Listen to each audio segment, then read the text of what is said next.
Haunted House Studios presents Somnarium.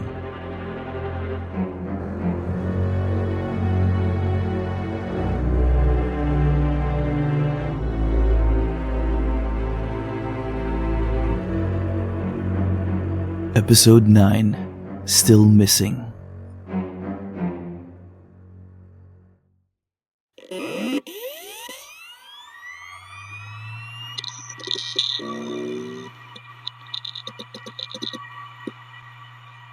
I've been going through the new folder and there's so much information in here. Pieces of case files are scattered everywhere, some of them match missing halves of files I already had, and it's going to take some time to put them back together. There are also pages of what I think might be Dr. Renwyck's diary, plus more email exchanges between Rayner and Renwyck. At some point, it seems they started investigating these cases together. I can't thank Maddie enough for getting me these files. Whatever lies at the center of these events has to be in here somewhere. I still can't let go of what happened to her in May. I re-listened to the recording and there's clearly something sleep-related going on there too. But Maddie doesn't have nightmares, or at least none that she ever mentioned. Maybe I'm trying to force a connection somewhere where there isn't one. The first new case I've managed to piece together is about a woman whose husband vanished during a hiking trip in a national park.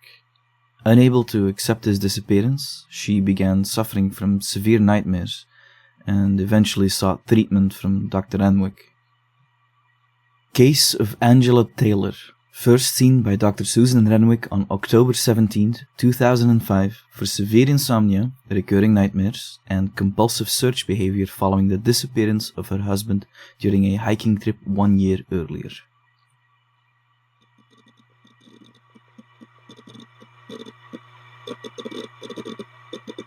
Patient application. Applicant, Angela Taylor. Date, October 13, 2005. Referral, Dr. Redacted. Dr. Renwyck, my name is Angela Taylor and I'm writing this letter in hopes of getting help. Your office told me an application letter would be the fastest way to get an appointment, provided I include enough background information for you to evaluate my case. 369 days. That's how long my husband Adam has been missing. I don't know how else to explain this except to start at the beginning. My husband and I love hiking. Every weekend we go hiking in Northern National Park, or we used to, at least. It was a cool autumn Saturday morning, and we arrived at the park a little after 9. We had prepared to hike our favorite trail, 3 hours up and 3 hours down. At the highest point of the hike is an overlook where you can see Lake Norren in all its majesty.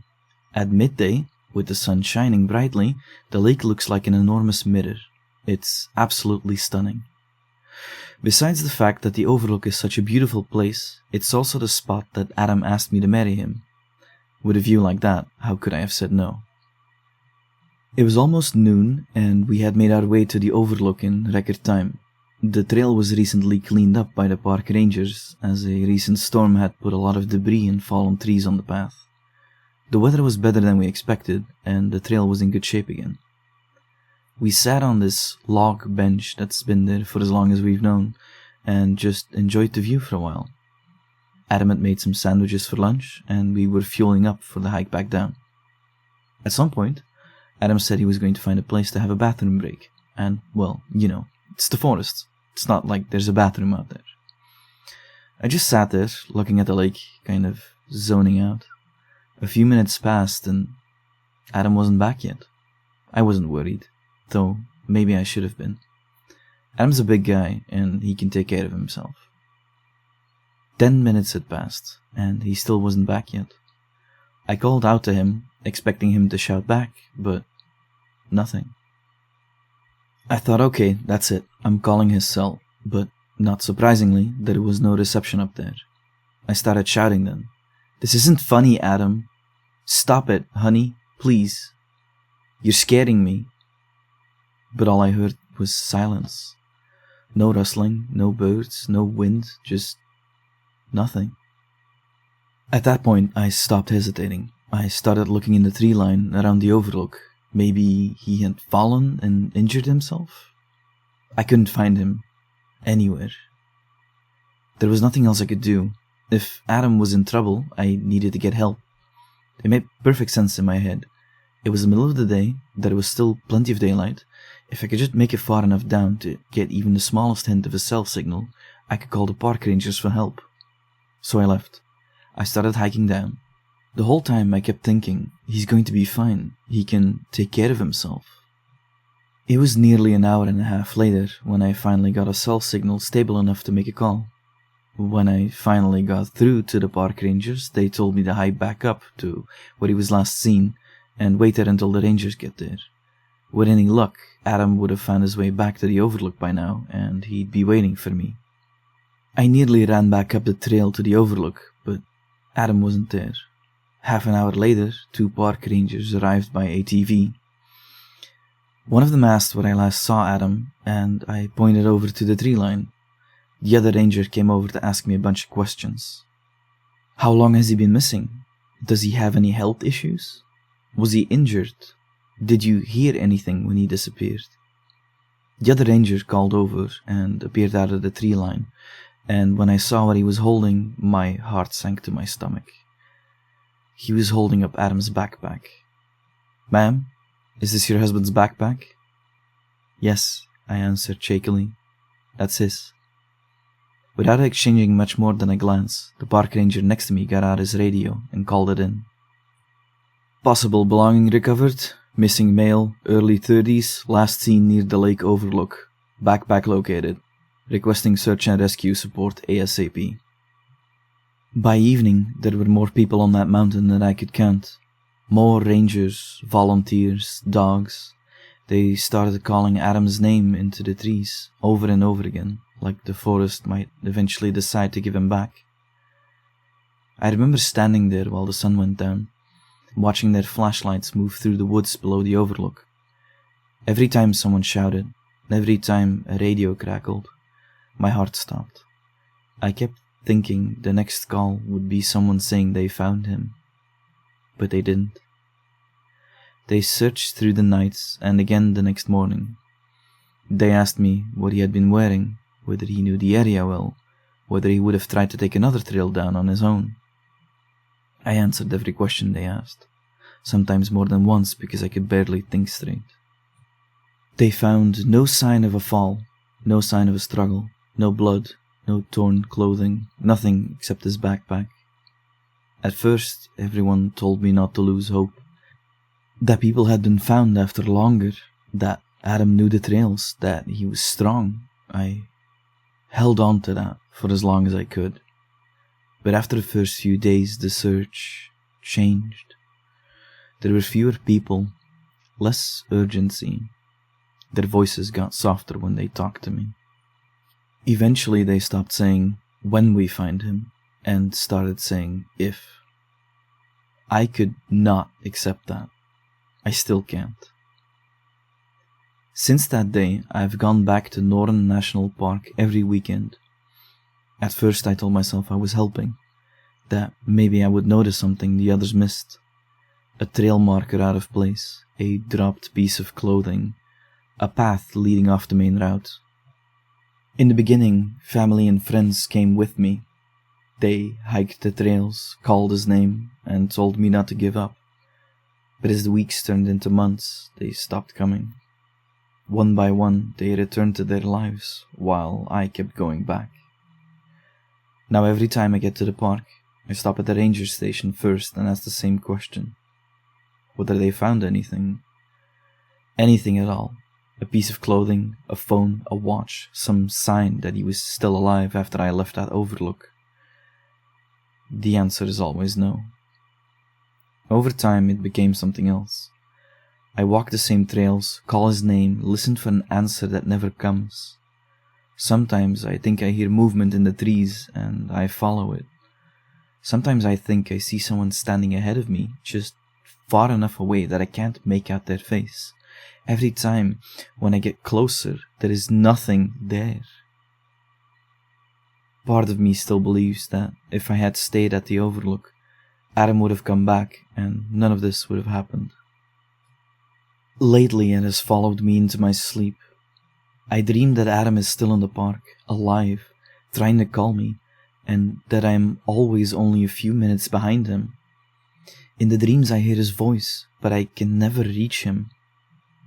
I wake up exhausted, and no matter how little sleep I get, I keep going back to that place. I know this is not normal anymore. I know I'm stuck somewhere between hope and grief, and I don't know how to get out. I am writing to you because I need help before I lose myself there completely.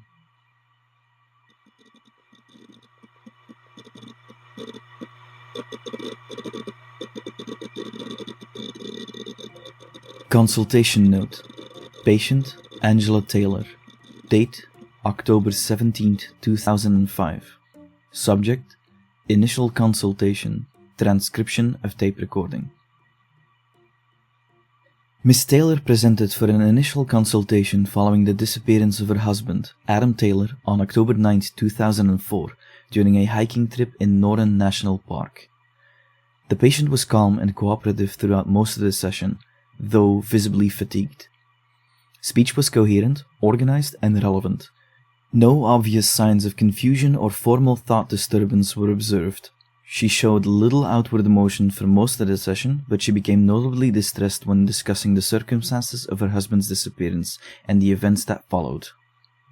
Miss Taylor reports difficulty falling asleep, frequent waking, and recurrent nightmares in which her husband remains somewhere inside the park, calling to her from out of reach. Symptoms have worsened in the recent weeks, particularly around the 1-year mark of the disappearance. A significant part of the consultation focused on her continued weekend returns to the park. While Miss Taylor recognizes that this behavior is excessive and unsustainable, she appears emotionally unable to stop. The patient expressed persistent guilt over leaving the Overlook area to seek help on the day of the disappearance. She continues to hold on to the idea that, had she remained there, her husband may have returned. This belief appears to be reinforcing both the repeated search behavior and the sleep disturbance surrounding it. At this stage, Miss Taylor does not present as psychotic or frankly delusional.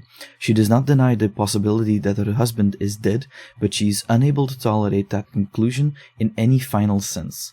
She remains psychologically fixed in a state of searching, both literally and emotionally. I did not recommend immediate cessation of the weekend visits. In the patient's current state, a sudden demand to stop altogether would likely be poorly tolerated and may increase distress rather than reduce it. Instead, I advised a limited first step. Miss Taylor was instructed to restrict park visits to Saturdays only, and to reserve Sundays for rest and recovery. The aim is not to validate the compulsive behavior, but to begin introducing structure and reducing its hold over her routine. Medication was not introduced at this stage. While the patient is clearly sleep-deprived, the underlying issue appears to be unresolved trauma complicated by obsessive search behavior and survivor guilt. For the present, I believe a more conservative approach is appropriate. Miss Taylor was advised to keep a written record of her sleep, including how long she sleeps, how often the nightmares occur, and any urge to return to the park outside the agreed schedule. For now, treatment will focus on stabilization, monitoring her symptoms, and seeing whether improved routine and gradual behavioral limits reduce her distress before medication is considered.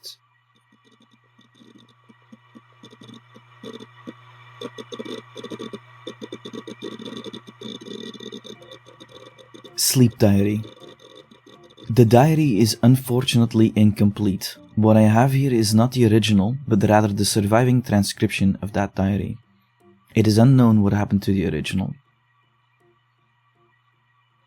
Tuesday, October 18th, 2005. I saw Dr. Renwyck for the first time yesterday. She tried to be compassionate, but she just thinks I can't let go, that I have some kind of compulsion. We talked about Adam and my continued search for him. She said that my difficulty sleeping is likely tied to an anniversary reaction. It's been a little over a year since Adam went missing, and, according to her, that's why my mind is having trouble resting.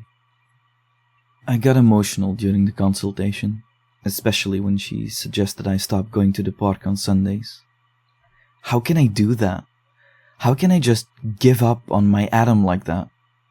She doesn't get it. She talks about the rest like it's simple, like taking one day off won't feel like turning my back on him. I miss him so much. It hurts.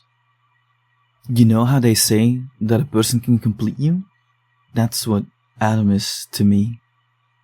How am I supposed to sleep in a cold, empty bed?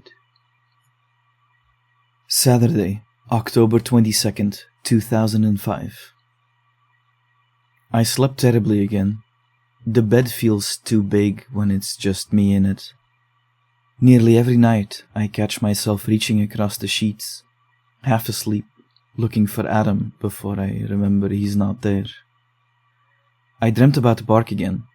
I could hear him calling for help somewhere in the distance. Every time I thought I was getting closer, his voice would move farther away. He's always just out of reach. I'm going back to the park today. I'll stop at the ranger station first, like I always do, just in case they found something this week. Anything at all. Then I'll make the hike up to the overlook. Dr. Renwyck said I should only go on Saturdays and spend Sundays resting. I told her I understood. I even meant it when I said it. But already I know tomorrow is going to feel worse than today. Sunday, October 23rd, 2005. I barely slept last night. I was exhausted when I got home from the park, but the moment I lay down, my mind started replaying everything. Every turn in the trail, every place I stopped to listen, every patch of trees I stared at a little too long. I must have drifted off eventually, but it didn't feel like real sleep. Yesterday went the same it always does. I stopped at the ranger station first. They hadn't found anything. No new reports, no belongings turned in, no signs that anyone had seen Adam. I thanked them, even though I could tell they were just giving me the same answer that they always do. I made the hike up to the overlook after that. The weather was cold, but clear. There were a few other hikers on the trail at first, enough that I almost felt foolish for thinking anything might happen at all. But the higher I got, the quieter it became.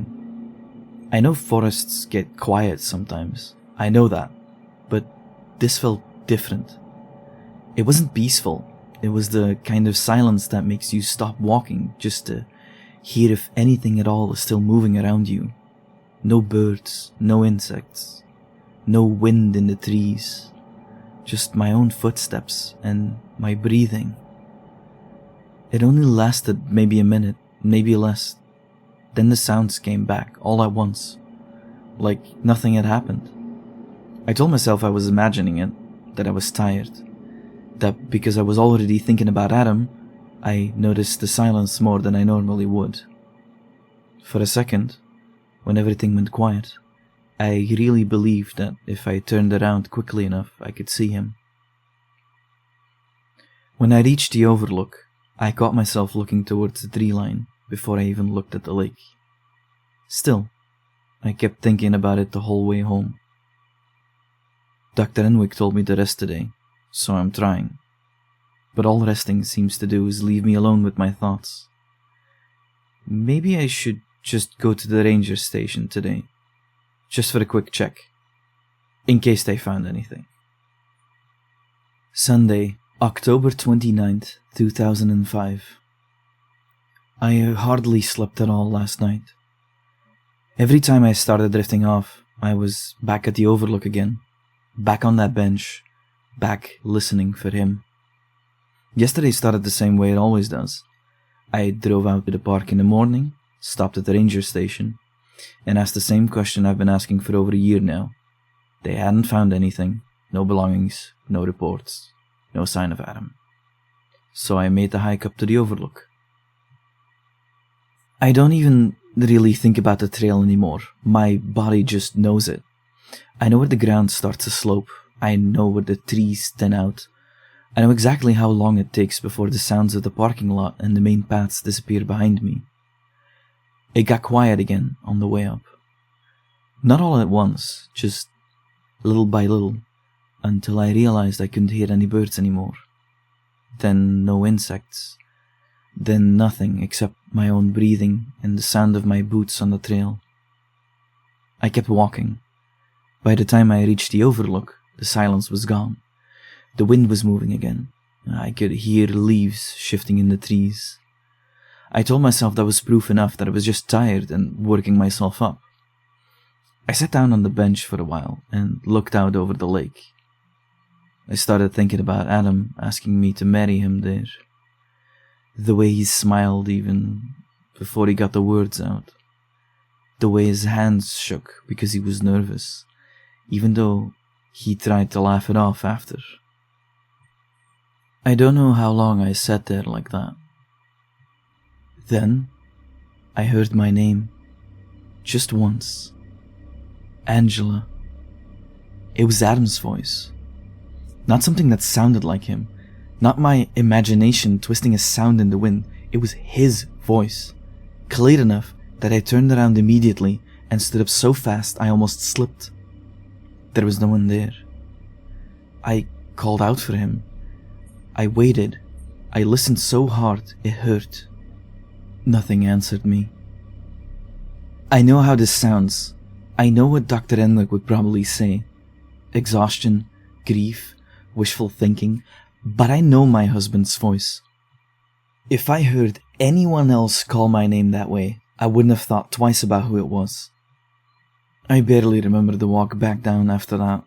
I just remember feeling sick the whole drive home, like I had come too close to something and let it slip away again. And then last night I dreamt it over and over. Adam calling my name from somewhere just beyond the trees. Me getting up from the bench. Me following his voice. Me arriving too late every single time. I don't know what scares me more. That I imagined it? Or that I didn't? Wednesday, November 2nd, 2005. I have not been sleeping well at all. Even on the nights where I do eventually fall asleep, it doesn't last. I keep waking up suddenly, already tense, like some part of me has been listening for something the whole time.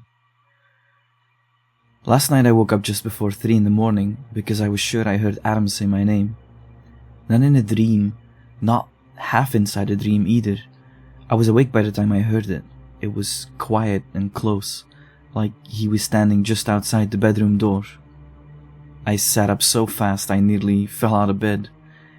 The room felt strangely cold. Not drafty, not like a window had been left open. Just cold in that still, empty way a room feels when it hasn't been lived in for a long time. I listened for a long time after that, but there was nothing. No footsteps, no voice, no sound anywhere in the house. Still, I got up and checked every room. I even opened the front door and stood there in the cold for a minute like an idiot, staring out into the dark. Of course, no one was there. I keep thinking back to what happened at the Overlook on Saturday, the way I heard him say my name, the certainty of it. I know what I heard. I don't care how tired I was. I have tried to follow Dr. Renwyck's advice. I only went to the park on Saturday. I stayed home on Sunday, even though every part of me wanted to go back. But it doesn't feel like resting. It feels like waiting. Waiting for Saturday. Waiting for sleep. Waiting for Adam. I know how this sounds written out like this, but if he's trying to reach me, I can't be the one who stops listening. Sunday, November 6th, 2005. I'm tired all the time now, and I can't seem to get warm. I stayed at the park far too long yesterday. Longer than I meant to. I told myself I was only going to check the ranger station, then maybe walk part of the trail, just enough to clear my head. But once I started up towards the overlook, I kept going. The rangers hadn't found anything, same as always. I remember the trail feeling quieter much earlier this time. Not completely silent at first, just wrong somehow. Like the sounds around me were thinning out the higher I climbed. By the time I reached the overlook, it felt like I was the only living thing left on the mountain. I sat on a bench for a while, longer than I should have. I kept thinking about Adam, about the day he proposed, about the way he laughed when I cried and I told him yes before he'd even properly finished asking. Then I heard something behind me. Not my name this time. Footsteps. Slow, uneven, close enough that I was sure if I turned around I would see him coming out from the tree line. I stood up and turned, but there was no one there. I should have left then. I know that. Instead, I waited. I listened. I called out for him once, then again, louder. I don't know why I was whispering at first. Maybe some part of me was afraid that if I spoke too loudly, whatever was there would stop answering.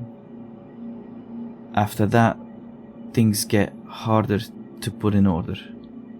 I remember leaving the overlook.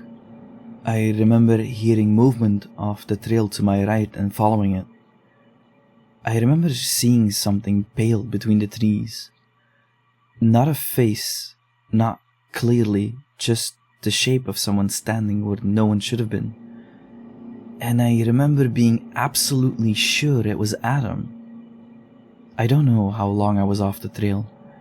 By the time I found my way back, it was already getting dark. I don't remember much of the walk down, just flashes, the beam of my flashlight shaking in my hand, the cold, the feeling that something was moving ahead of me, always just beyond where the light reached. Once or twice I thought I heard Adam's voice again, but I couldn't make out what he was saying. When I got back to the parking lot, there were only a few cars left. I sat in mine for a long time before driving home. Dr. Renwyck said I was supposed to rest on Sundays. I don't know how I'm supposed to rest after something like that. I keep telling myself I was exhausted, that I got turned around because it was getting dark, that grief can make a person hear things, see things, believe things they otherwise wouldn't. But if that's true, why did it feel so much like he was trying to lead me somewhere? Saturday, November 12th, 2005. It's so cold everywhere, all the time. I don't think I slept more than an hour last night.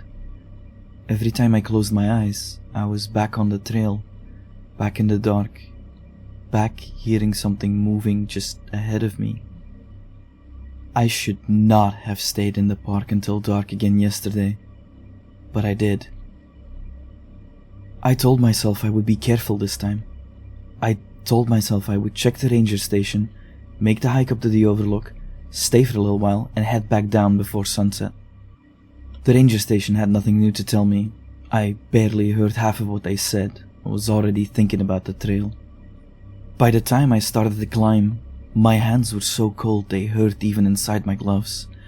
The air felt sharper than it should have. Not like ordinary autumn cold, it felt dead, still, like all the warmth had been taken out of the mountain and nothing living had been left behind to notice. There were other hikers lower down, I think. I remember passing at least one couple near the start. After that, no one. Or maybe I stopped noticing them, I don't know. The silence started earlier, again. It happened gradually. First the birds, then the wind, then the branches overhead. All that was left was the sound of my breathing and my boots on the trail. I should have turned around then. Instead, I kept walking because by that point I knew what it meant. He was close. When I reached the overlook, I didn't even look at the lake. I went straight to the bench and stared at the tree line. I sat there, listening, so hard that every muscle in my body ached. At first there was nothing. Then I heard him. Not just my name this time. Angela. Then, a few seconds later, clearer. I'm here. I was on my feet before I even realized I'd moved. The voice came from beyond the trees to the right of the overlook, from the same direction Adam had gone that day. I called out to him immediately. I said his name over and over. My voice sounded wrong in all that silence, too loud and too small at the same time. He answered me. I know he did. I can't write exactly what he said because every time I try to put it down, it starts to sound so unreal. Like if I see the words on the page, I'll ruin it somehow. But it was Adam. It was his voice. Strained and distant and weak, like he had been trying to reach me for a very long time. I went into the tree line. I did not stay on the trail. I don't know how far I walked. 10 minutes maybe? Maybe longer? It was hard to tell because nothing in there felt normal. The ground dipped and rose in ways I didn't recognize. Trees seemed closer together than they should have been. More than once I turned around thinking I should still be able to see the overlook behind me, and there was nothing there except more trees.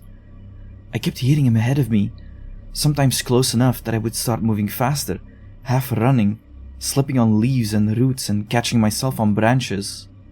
Then the voice would shift again, farther away, off to one side, then in front of me again. Once I was sure I saw him, a man standing between two trees with his back turned to me, broad shoulders, dark jacket, the exact way Adam would stand when he was trying to listen for something in the distance. I started toward him and I remember saying, "Adam, don't move, please, don't move." And then he was gone. I don't know if he stepped away or there had never been anyone there at all. I only know that by then I was panicking. My breathing was too fast, my hands were shaking, I couldn't feel my fingers properly anymore. I called his name until my throat hurt. At one point, I nearly fell down a slope I hadn't seen until the ground gave way under me. I caught myself on a tree root and just stayed there for a while, crouched in the dirt, trying not to cry, trying to listen. And then I heard him again, closer than before. "Angela, please." There was something desperate in his voice, something tired. I got up and kept going. After that, things stopped feeling like one continuous memory. I remember pieces. I remember my flashlight beam skipping wildly over trunks and rocks after it got dark. I remember the cold getting worse and worse until it felt like it was inside me, not around me. I remember hearing movement behind me and in front of me at the same time. I remember shouting that I was there, that I was coming, that I wasn't leaving him again. At some point I must have found the trail back down because I made it to my car. I don't remember the walk back. I don't remember the parking lot. I only remember sitting behind the wheel with the engine off, unable to stop shaking. I came home somehow. My clothes smelled like wet earth and pine. My shoes were caked in mud. I don't remember taking them off. I don't remember getting into bed. I only know that when I closed my eyes, I could still hear him. He's there. I know he is. I was close yesterday. Closer than I have been since the day he disappeared. I keep thinking about what Dr. Renwyck said. About rest, about routine, about boundaries. None of that matters now. None of it means anything if Adam is still out there waiting for me. I'm going back. I am not leaving him there again. This time, I'm bringing him home.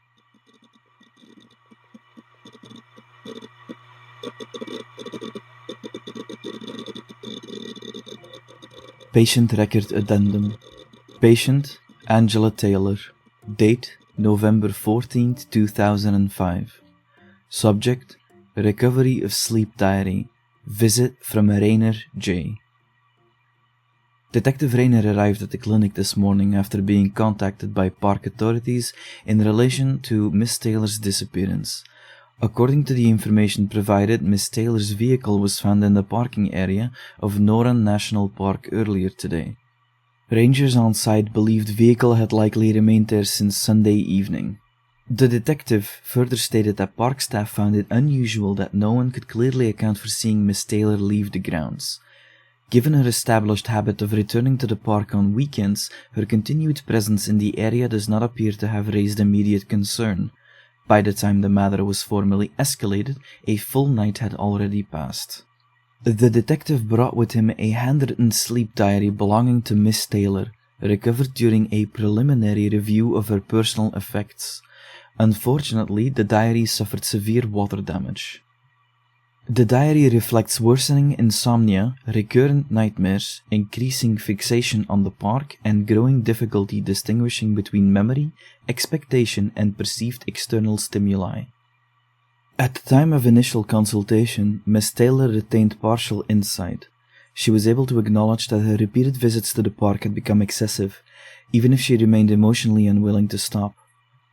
The diary suggests that this insight deteriorated significantly over the following weeks. Her writing becomes more repetitive, more urgent, and increasingly organized around one fixed belief, that she was close to finding him, and that one more search would finally bring resolution. I had advised Miss Taylor to limit visits to the park to Saturdays only, with Sundays reserved for rest and recovery. Based on the diary, that recommendation was not maintained. The patient's search behavior appears to have intensified rather than diminished, and, by the final entry, had developed into a state of near total preoccupation.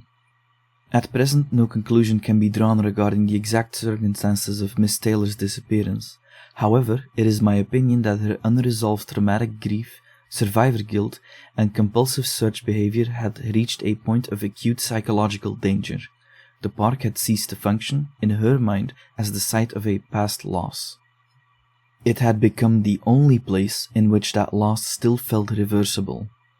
A search and rescue operation is currently underway in an effort to locate Miss Taylor.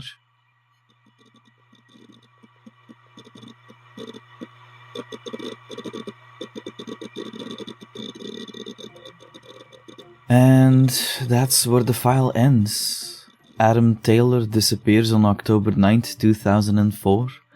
More than a year later, Angela disappears too. That's what gets me about this case. Not just that something took Adam, but that whatever happened after that seemed to know exactly what to do with the person he left behind. Angela wasn't dragged into the park all at once. She kept going back on her own, one trail at a time, one weekend at a time. One more check at the ranger station, one more climb to the overlook, one more memory on the bench, one more voice in the trees. She was spiraling in repetition. By the end of that diary, Angela wasn't really searching anymore. She was being led. I keep thinking about that final line. I am not leaving him there again. Maybe she found Adam, or maybe whatever was calling to her just finally learned exactly what she needed to hear. Either way, as far as I can tell, nobody ever found Angela and Adam Taylor. I can't stop thinking about how many people in these files were already halfway gone before they ever understood what was happening to them. Anyway, that's all for today. No further material recovered.